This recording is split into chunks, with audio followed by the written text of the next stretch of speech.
बच्चों, कल के पेपर में एक लेख था और उसकी टाइटल थी कि फोन की गलती नहीं, आप बैलेंस बनाइए। ध्यान से सुनिए, वहाँ देखिए। मतलब ये जो स्मार्टफोन है इसकी गलती नहीं है, इसके इस्तेमाल में लेख में लिखा था कि आप बैलेंस बनाइए, हैं, संतुलन बनाइए। आज आप लोग जो है ना, उनके अनुसार स्मार्ट फोन जनरेशन के बच्चे हैं। हाँ, ये कहते हैं कि 1997 से लेकर के 2009 के बीच में जितने, उसके बाद जितने बच्चे आ रहे हैं वो तो इससे गाइड हो रहे हैं, स्मार्टफोन से। और फोन के बारे में हमने आपसे कई बार बात करते रहे हैं कि कितनी बड़ी समस्या पैदा हो रही है। देखो क्या समस्याएं उन्होंने लिस्ट किया है, रिसर्च से ये मटेरियल निकला है? ये आदमी के जीवन पर कब्जा कर ले रहा है। ये धीरे धीरे आपको कंट्रोल करेगा। जैसे ये मतलब रिसर्च में आया है कि ऑन एन एवरेज स्मार्टफोन को लोग 80 बार 24 घंटे में देखते हैं। बोर हो रहे तो उठा के कुछ देख लिया है। 80 बार ऐसे ऐसे हैं। तभी तो मतलब देखो कितनी बीमारियां पैदा हो रही हैं, मानसिक अस्पताल में भर्ती होना पड़ रहा है नहीं। दूसरा है मध्यम मार्ग अपनाइए। टेक्नोलॉजी सकारात्मक नकारात्मक दोनों होती है। अगर उसका हम मिस यूज करेंगे समस्या है। तो ज़्यादातर उस तरफ जा रहा है। आप देखो ना, टहल रहे हैं, मॉर्निंग वॉक ऐसे पकड़े हुए हैं, जा रहे हैं, मतलब बच्चों को छोड़ने के लिए तो फोन से बात करते जा रहे हैं। कितना मतलब 80 टाइम्स यूज करते हैं। तो इसके इसका सकारात्मक यूज करना है। अच्छा, ये दुख का कारण है। आत्महत्या की प्रवृत्ति बच्चों में बढ़ रही है। अमेरिका में रिसर्च से पता चला है कि जब से स्मार्टफोन आया है बच्चों में ऐसी प्रवृत्ति बन रही है कि आत्महत्या कर ले रहे हैं। ये मतलब परसेंटेज बढ़ रहा है। और उसका कारण ये है ना कि वो उनका साथी मोबाइल है। नहीं तो मतलब कम यूज करो, तमाम दोस्त रहें तो आपकी जो तमाम नकारात्मक या तमाम बातें जो है ना सॉल्व होती रहती बात करते करते हैं। ऐसे बात बात में कोई उसकी बात आएगी, आप जो करना चाह रहे हो उसको टाल दोगे। और साथ ही ये रह गया आपका अकेलापन आ जा रहा है। ठीक है। और तनाव और अवसाद, डिप्रेशन, ये मतलब भयंकर रूप से बढ़ रहा है? और आम आदमी की ताकत भी है ये। कितना बिजनेस ऑनलाइन, आपको जाने की जरूरत नहीं, यही समस्या हल, नहीं तो जाके किसी से मिलना है, कुछ बताना है तो जाना पड़ता था। फायदे हैं इसके भी। तो हमें तो भाई इसके सजग हो जाना है। जैसे समस्या इसके ज़्यादा इस्तेमाल करने की वजह से, हमारी लड़की अमेरिका में है, उसके 2 बच्चे हैं। एक पढ़ती है 10th में और एक लड़का है वो 5वीं या 6वीं में पढ़ता है। वो लोग मोबाइल यूज ही नहीं करते। उसने ऐसा अपने बच्चों को ढाल रखा है कि आई थी अभी पिछले साल दिसंबर में, तो बच्चे मोबाइल यूज ही नहीं करते। कहीं कोई व्हाट्सएप वगैरह आ गया, हम लोग को चला गया तो दिखा दे, देखो नाना ये कह रहे हैं या नानी ये कह रही हैं। अदरवाइज दे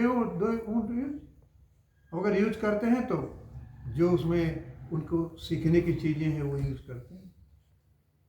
और हमने तो भाई क्या कहते हैं कि इसका आवश्यक यूज किया है, टाइम पास करने के लिए नहीं।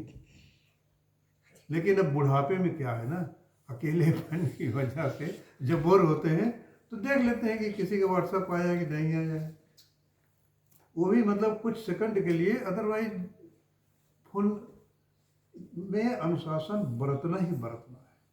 ठीक है बच्चों, ये इसलिए मतलब हम आपको बार बार बता रहे हैं कि अभी आपकी एज है, आपको जैसा ढालना चाहोगे ढल जाओगे। Always use this phone for मतलब some purpose, not for wasting time. समय को बर्बाद करने के लिए इसका इस्तेमाल हरगिज न करो, नहीं तो ये तो बहुत बड़ा खतरा पैदा हो रहा है। अब आते हैं गीता पर, जो हम अक्सर एक पॉइंट रोज बात करते हैं गीता की। आज है learn to differentiate good from bad. आपको इसी एज में क्या चीज़ अच्छी है क्या चीज़ बुरी है, इस कैसे मतलब इसको सीखना है। अरे भाई ये तो ठीक नहीं है, हाँ दिस इज गुड। अगर किसी में कोई अच्छाई देखते हो तो उसको अडॉप्ट करो, वैसे आप भी करने की कोशिश करो। तो अच्छे और बुरे का ज्ञान आपको अपना विकसित करना है। Desire, greed and anger are our biggest enemy. इच्छा ये हो जाए वो हो जाए, ये कर लूँ वो कर लूँ।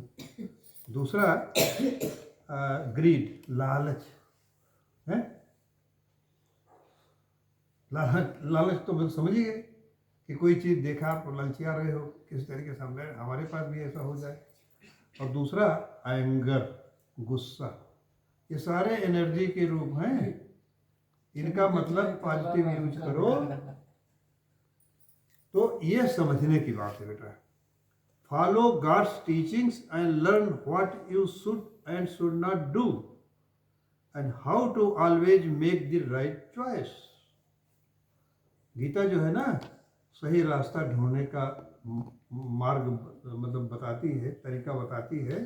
तो इसीलिए कह रहा है जो गॉड्स की टीचिंग को समझने की कोशिश करो।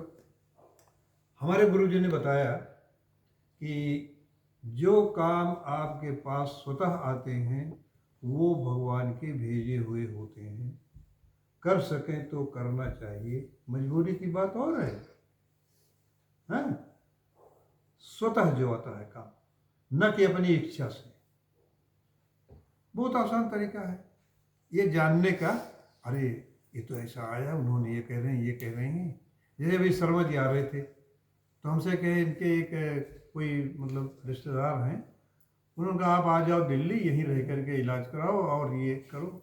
ये इनके पास ऑफर ईश्वर की तरफ से है। अब ये इनके ऊपर है इसको माने कि न माने।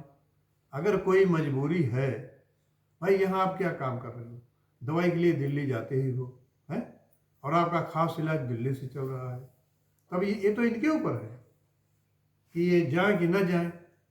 मन कहे कि यहाँ ज़्यादा वो है, वहाँ अकेला पड़ जाऊँगा, ऐसा है वैसा। इस तरीके से मन तो भरमाता रहता है। ये तो गॉड की ऑफर है, ईश्वर की इच्छा है। अगर उचित समझें और ऐसा हो सकता है, कोई दिक्कत ना हो, तो उसको अवेल करना चाहिए ऑफर को, ठीक है ना। बहुत कम ऐसा होता है कि कोई आपकी सहायता या मदद करने को, ये तो भगवान की तरफ से ऑफर है। तो बेटा यही चीज़ है। भले मतलब इसको हम बार बार इसलिए रिपीट करते हैं।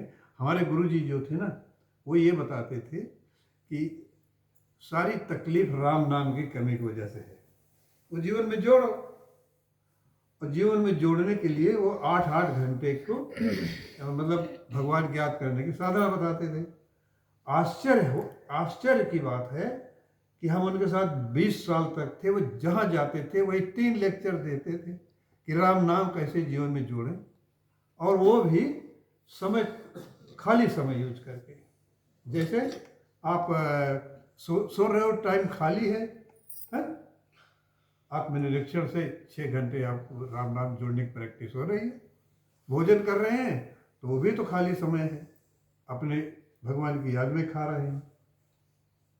तो रिपीटेडली, इसीलिए हम लोगों की आदत बन गई है कि हम आपको जो नकारात्मक चीज़ें जीवन में हैं इसी स्टेज पर इसमें बताते हैं कि आप बार बार बताते हैं। बोर लगता होगा, लेकिन हो सकता है धीरे धीरे कोई बार आप पकड़ लो, भगवान भला करे और आप लोग अच्छी बातें सीखो, अच्छे बच्चे बनो, ठीक है।